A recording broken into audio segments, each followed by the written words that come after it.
Pembahasan tentang kerapatan fluks magnet diawali dengan pembatasan medianya ya, yaitu ruang hampa. Sesuai dengan yang sudah dijelaskan di awal, bahwa di awal-awal ini akan dibahas di ruang hampa dulu ya, supaya lebih mudah analisisnya. Nah, kerapatan fluks magnet untuk ruang hampa itu didefinisikan sebagai B sama dengan mu0 dikalikan H. Nah, ini sangat jelas, B ini adalah kerapatan fluks magnet. Lalu kemudian di sini ada suatu parameter yang tergantung dari medianya, di mana mu0 ini adalah permeabilitas ruang hampa ya, sedangkan H ini adalah yang sudah kita pelajari kemarin, yaitu intensitas medan magnet. Nah, sekilas kalau kita amati ya, persamaan ini itu mirip dengan yang kita pelajari di medan elektrostatis, yang mana kalau di medan elektrostatis kita punya persamaan yaitu D sama dengan epsilon 0 dikalikan E, ya kan? D ini adalah kerapatan fluks listrik, epsilon 0 adalah permitivitas, lalu E adalah intensitas medan listrik. Nah, mirip ya.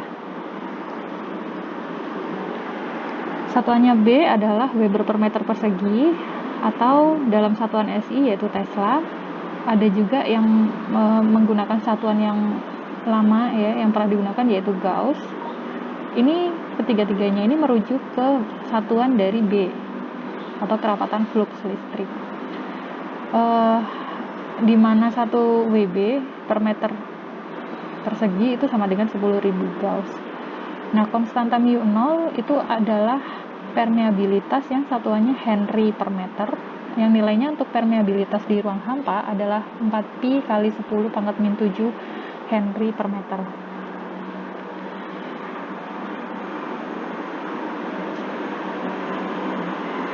Kemudian untuk vektor kerapatan fluks magnet, kita sebutnya B, itu merupakan salah satu keluarga dari medan vektor kerapatan fluks.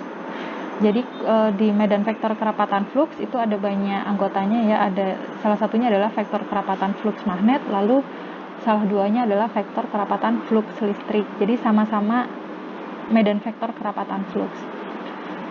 Lalu ini adalah analogi antara medan listrik dan medan magnet yang membandingkan hukum Biot-Savart dan Coulomb yang menghasilkan analogi antara H dan E. Yang dimaksud analogi ya seperti itu tadi ya, seperti yang di minggu kemarin di pembahasan tentang Biot-Savart, di hukum Biot-Savart itu ternyata persamaannya mirip dengan hukum Coulomb, bisa dianalogikan seperti itu. Lalu di pertemuan yang ini ada analogi antara B dan D. B itu ada kerapatan fluks magnet, dia adalah kerapatan fluks listrik. Ternyata hubungannya mirip ya, bentuknya mirip. Jika B dinyatakan dalam Weber per meter persegi, maka satuan dari fluks magnet adalah Weber. Ya. Yang di fluks magnet direpresentasikan dengan simbol V. Ini adalah V ya. Mirip dengan V yang ini juga sama-sama V, tapi yang ini adalah versi kapitalnya dari Greek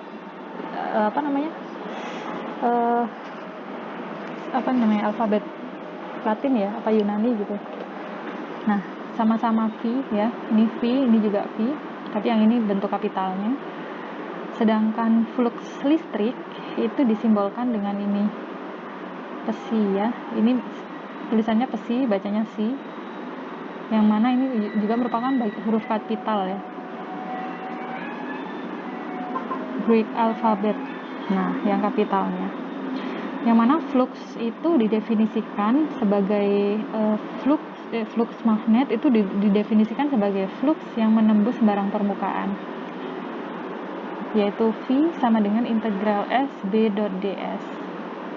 Nah, bentuk di atas analogi dengan fluks listrik, yaitu C yang diukur dalam Coulomb, dan menurut hukum Gauss, total flux listrik yang menembus keluar dari sembarang permukaan tertutup adalah sama dengan muatan yang terkurung di dalamnya. Nah, bunyi hukum Gauss kan seperti itu. Ya, jadi kalau dituliskan definisi dari flux dalam bentuk persamaan itu adalah seperti ini ya, flux listrik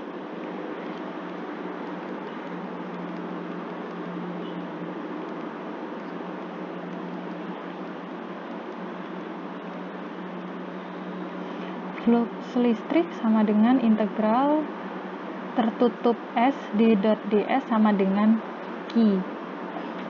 Nah, bedanya apa? Bedanya di flux magnet, di integralnya nggak ada bultannya ya. Berarti dia adalah flux apapun yang menembus, flux magnet yang menembus sembarang permukaan apapun. Sedangkan untuk flux listrik, permukaannya itu harus berupa permukaan tertutup. Makanya di sini pakainya integral tertutup seperti ini. Yang mana kalau di flux listrik itu nilainya sama dengan Q, muatan yang terkurung di dalamnya ya. Sedangkan di flux magnet tidak demikian. Gitu. Nah, lalu ini lagi yang membedakan antara flux magnet dengan flux listrik, yang mana kalau kita bicara di flux listrik ya, kita bisa menggambarkan garis-garis fluxnya ya, yang mana muatan Q itu adalah sumber dari garis-garis flux listrik yang berawal dari muatan positif dan berakhir di muatan negatif. Jadi kalau digambarkan di flux listrik, misal ini muatan positif, ini muatan negatif ya, maka kita bisa menggambarkan garis-garis fluxnya, yang mana fluxnya menembus di arah normal ya, berarti ini seperti ini bentuknya, dari positif ke negatif seperti ini ya. Ini bisa kita gambarkan garis-garis flux listrik yang punya sumber dan punya ujung dan punya akhir. Nah, tapi kalau di medan magnet, di flux magnet tidak bisa digambar yang seperti ini ya. Kenapa seperti itu? Karena kita ambil contoh aja, kalau misal dia di filamen ya, kawat filamen yang dialiri arus I. Misal ini ada kawat filamen dialiri arus sebesar I. Sesuai yang kita pelajari di materi tentang intensitas medan magnet, maka di sini akan timbul H ya, yang mengelilingi si ini tadi, filamen ini tadi ya. Nah, medan H yang terbentuk di sini itu akan membentuk lingkaran-lingkaran konsentris mengelilingi filamen. Nah, karena B atau kerapatan flux magnet itu sama dengan mu 0 dikali H, maka medan B itu juga bentuknya sama, mengelilingi filamen tersebut. Nah, dengan demikian garis-garis flux magnet adalah tertutup, ya kan? Dia tertutup. Tidak berakhir di mana, tidak dimulai di mana atau berakhir di suatu titik seperti ini, tapi dia seperti ini ya. Jadi tidak seperti ini, tapi dia seperti ini. Dia berupa suatu lintasan tertutup yang tidak berawal ataupun berakhir pada muatan magnet. Untuk alasan ini, maka hukum Gauss untuk medan magnet adalah seperti ini. Beda ya sama hukum Gauss untuk medan listrik. Kalau hukum Gauss untuk medan listrik ini sama dengan Q, sama dengan muatan yang terkurung. Kalau di sini nggak bisa. Dia muatan tertutupnya sama dengan 0 karena memang berakhir. Dia dimulai, kalaupun misal dia akan berakhir dan berawal maupun berakhir di titik yang sama, sehingga ketika kita menghitung integral tertutupnya akan sama dengan 0 nilainya. Kemudian jika kita mau menerapkan teorema divergensi, maka dari persamaan ini akan menghasilkan ini ya. Nah, persamaan del dot B sama dengan 0 itu kan berarti divergensi B ya, divergensi dari kerapatan flux magnet itu sama dengan 0. Ini merupakan persamaan keempat dari 4 persamaan Maxwell. Nah, di kuliah yang sebelumnya sudah dibahas tentang persamaan kedua dan ketiga dari 4 persamaan Maxwell. Nah, ini adalah persamaan yang terakhirnya. persamaan terakhir dari 4 persamaan Maxwell yang berlaku untuk medan-medan listrik statis dan medan-medan magnet konstan. Maka kalau kita kumpulkan semua persamaan Maxwell keempat-empatnya, yang pertama adalah ini, yaitu divergensi D sama dengan rho. Itu sudah pernah kita bahas di materi tentang kerapatan flux kerapatan flux listrik ya, maaf. Kemudian yang kedua adalah curl E atau del cross E itu sama dengan 0. Ini kita dapat di pembahasan tentang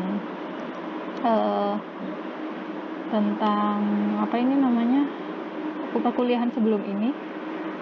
Lalu curl H sama dengan J, dan divergensi B sama dengan 0. Perlu diingat ya, kita punya 3 macam penggunaan operasi del ya. Ini kan del namanya ya. Yang pertama adalah gradien, yang kedua adalah divergensi, yang ketiga adalah curl. Gradien itu adalah del dikalikan dengan suatu skalar, misalnya H. Divergensi adalah del dikalikan dengan suatu vektor. Sedangkan curl adalah divergensi del dikalikan silang dengan suatu vektor. Tadi penjelasan saya betul nggak ya? Jadi gradien, itu saya ulang ya. Jadi gradien adalah del dikalikan biasa dengan sebuah skalar, sedangkan divergensi adalah del dikalikan titik dengan suatu vektor, dan curl adalah del dikalikan silang dengan suatu vektor.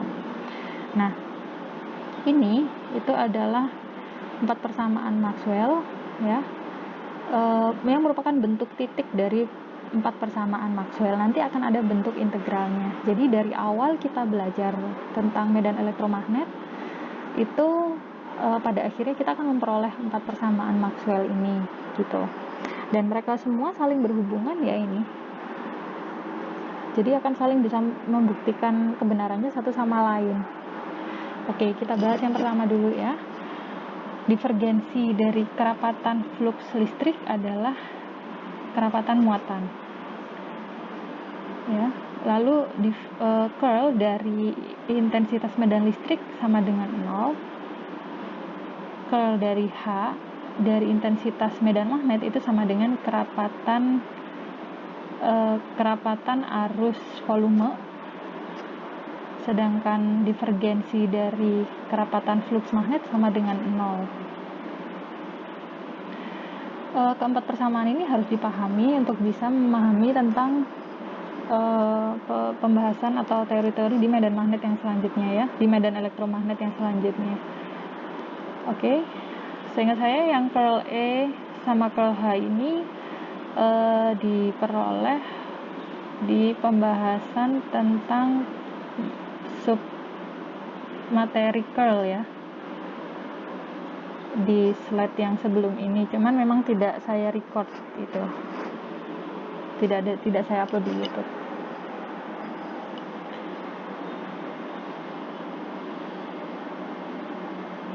Kemudian dua persamaan lain yang tidak kalah penting yang menghubungkan D terhadap E dan B terhadap H dalam ruang hampa, yaitu D sama dengan epsilon 0 kali E dan B sama dengan mu 0 kali H. Kemudian ada juga persamaan yang terkait potensial elektrostatik, yaitu E sama dengan min del kalikan V. Ini merupakan gradien ya sebenarnya ya, kalau kita terjemahkan ini adalah gradien V. Nah, ini juga sudah pernah kita bahas di materi tentang potensial listrik.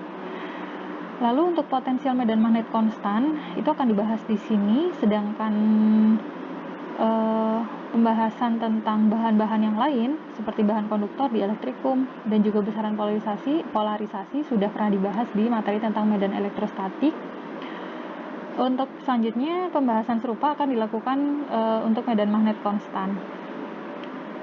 Lalu terkait bentuk titik yang tadi sudah kita bahas dari 4 persamaan Maxwell, ada juga bentuk integral yang berpadanan untuk medan-medan yang tidak berubah dengan waktu. Jadi ini untuk case medan-medan yang tidak berubah terhadap waktu ya. Medan-medan di sini tuh maksudnya D, E, H, B seperti itu ya. Dia tidak berubah terhadap waktu, maka berlaku integral yang seperti ini. Ini merupakan pengembangan bentuk integral dari bentuk titik 4 persamaan Maxwell. Jika dipadankan akan seperti ini ya. Saya bahas dari yang pertama dulu. Yang pertama adalah integral tertutup SD.ds sama dengan Q. Ini merupakan hukum Gauss, yang mana nilainya sama dengan integral volume rho dv ya. Ini hukum Gauss di materi medan elektrostatik.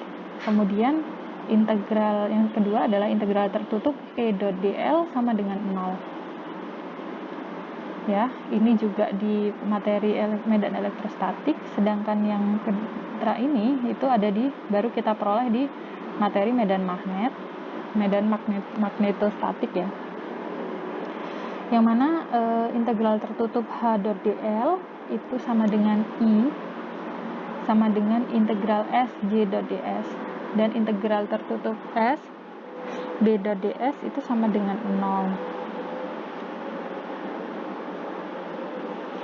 Jadi seperti itu.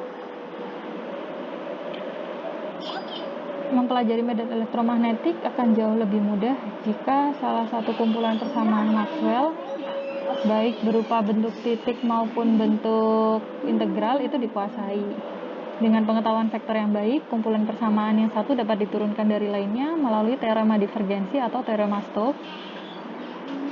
Sebagai contoh, dari penggunaan konsep flux dan kerapatan flux dalam konteks medan magnet, itu misalnya case yang pertama akan ditentukan flux antara konduktor kabel koaksial dari contoh yang sebelumnya ya, yang mana intensitas medan magnetnya telah diketahui ya kan, yaitu Hv sama dengan I per 2 pi rho.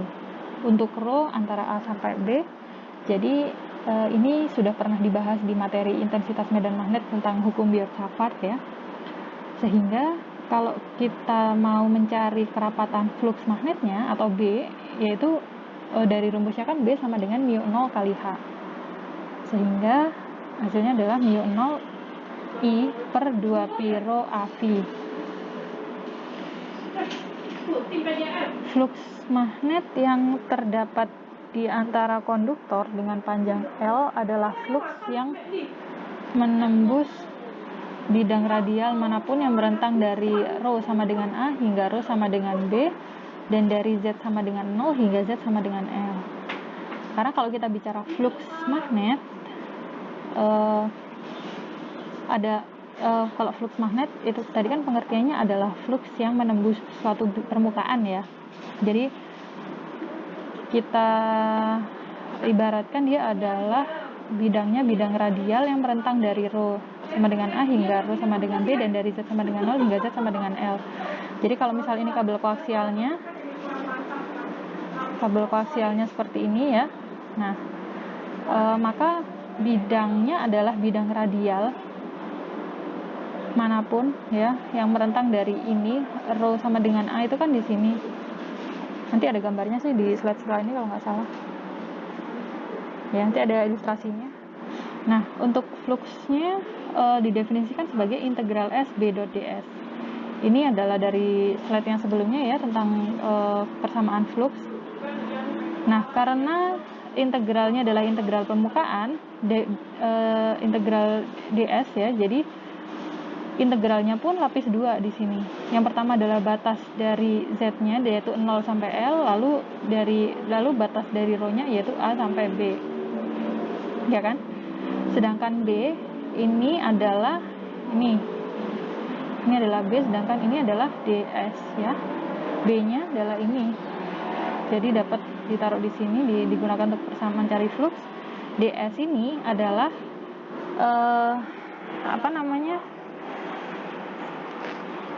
diferensial permukaan dari besaran-besaran diferensial ya, dan dia bentuknya adalah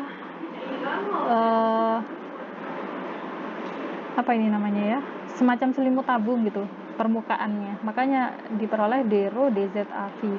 Ini kalau misal mau mengingat-ingat atau mencari tahu ini ds-nya dari mana, silakan dilihat di materi tentang SKS untuk besaran-besaran diferensial ya. Nah, kalau ini diselesaikan, maka hasilnya adalah flux sama dengan flux magnet ya, atau V sama dengan mu0 ID per 2 pi ln B per A. D ini adalah panjang dari si koaksialnya ya. Nah, hasil ini nanti akan kembali digunakan untuk menentukan induktansi dari sebuah saluran transmisi koaksial. Oke, nanti akan kita pakai itu. Baik. Ini adalah pembahasan terakhir tentang flux magnet dan kerapatan flux magnet. Nanti akan dilanjutkan dengan pembahasan tentang potensial magnet.